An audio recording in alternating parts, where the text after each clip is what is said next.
வெறுத்தவர்களை தேடி போகாதீர்கள்.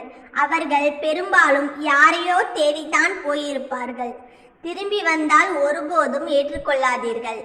அவர்கள் எப்போதாவது விலகி போக கூடியவர்களே.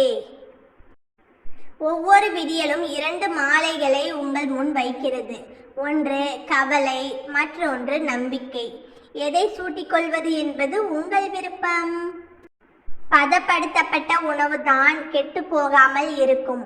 பக்குவப்பட்ட மனம்தான் விட்டு கொடுத்தும் சாதிக்கும். மரணம் முதுமைக்குத்தான் என்று எண்ணிவிடாதே. இளமையிலும் சாவு வரும்.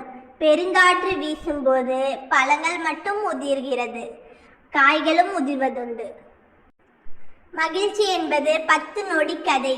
நிம்மதி என்பது ஒரு பக்க கதை. ஏமாற்றம் என்பது சிறுகதை.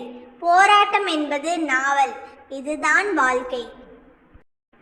பணம் இருக்கிற இடத்துல பண்ணி இருந்தா கூட பார்க்குறவங்க கண்ணுக்கு பளிங்கு கல்லாட்டும் அது பெரிய பரிசு பொருளாகவும் தான் தெரியும். இதே பணம் இல்லாத இடத்துல பளிங்கு கல்லாக சிறந்த பரிசு பொருள் இருந்தா கூட அது ஒரு பரிதாபப்பட்ட பொருளாக தான் தெரியும். அதுதான் உலக வழக்கம். அதிக பணம் இருக்கிறவங்க கிட்ட அதீத கர்வம் தான் இருக்கும். பணம் இல்லாதவங்க கிட்ட பண்பும் பாசமும் நிறைஞ்சி இருக்கிறத சிலர் மறந்து போயிடுறாங்க. நமக்கு பிடிச்சவங்க கூட இருக்கும்போது நெகட்டிவ் தாட்ஸை அதிகம் வச்சுக்காதீங்க.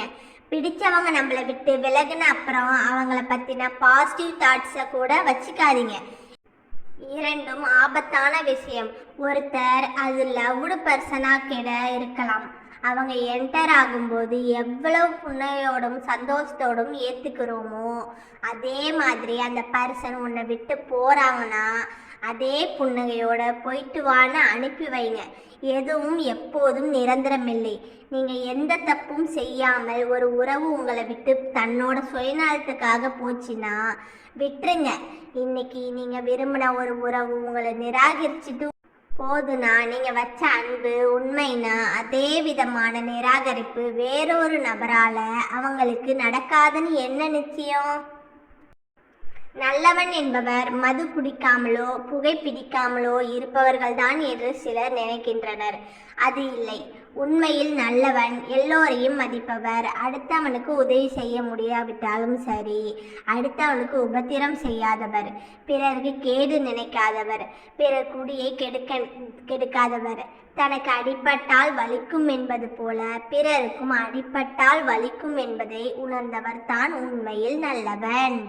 ஒரு குறிக்கோளுடன் வாழ்பவனையும் குழப்பிவிட்டு குழம்பி நிற்பவனை பார்த்து கேலி செய்து சிரிப்பது தான் இந்த சமூகம். சமுதாயம் என்ன சொல்லுமோ என்று பயந்து வாழ்ந்து பழகாதே. அது சொல்வதை காதில் வாங்காமல் துணிந்து வாழ பழகு. 4 வீடு தள்ளி நின்று பார்க்கும்போது நார்த்தங்காய் மரத்தில் உள்ள நார்த்தங்காயோட மனமும் அதோட மருத்துவ குணமும் மட்டும்தான் கண்ணுக்கு புலப்படும். ஆனால் அந்த மரத்தை வீட்டில் வளர்க்குறவங்க தான் தெரியும். நம்மளை குத்தி கிழிக்கிற முள்ளும் அது கையை கிழிச்சு வந்த வலியும் வேதனையும். அது மாதிரி தாங்க சிலர் வெளியில இருந்து பார்க்கும், ஐயோ இவரை மாதிரி யாரும் இல்லை, அவ்வளவு நல்லவர்னு அவங்க நற்குணம் மட்டும்தான் தெரியும். ஆனால் கூட இருக்கிறவங்களுக்கோ பக்கத்தில் இருக்கவங்களுக்கு தான் தெரியும் மருந்தா இல்லை விஷமானு. படிக்க வசதியில்லை என்று படிப்பை நிறுத்திய பல பேரை பார்த்திருக்கிறோம். ஆனால் வாங்க வசதியில்லை என்று சிகரெட், மது, பான் மசாலா வாங்குவதை நிறுத்தி இதுவரை யாரையுமே நாம் பார்த்ததில்லையே. வாசிக்க தெரியாதவன் கையில் கவிதை, நேசிக்க தெரியாதவன் கையில் மனைவி மழலை, இசைக்க தெரியாதவன் கையில் வீணை, புரிதல் இல்லாதவன் மேடையில் பேசுவது, மக்கள் நலனை மறுத்து அரசியல் வியாபாரம் செய்வர்களுக்கு ஓட்டுகளும் பதவிகளும் இந்த விசித்திரங்களுக்கும் எப்போது விடை காண முடியாது. பணத்தின் ருசி பார்த்தவருக்கு பாசத்தின் ருசி தெரியாது. பதவியின் ருசி பார்த்தவருக்கு பண்பின் ருசி தெரியாது.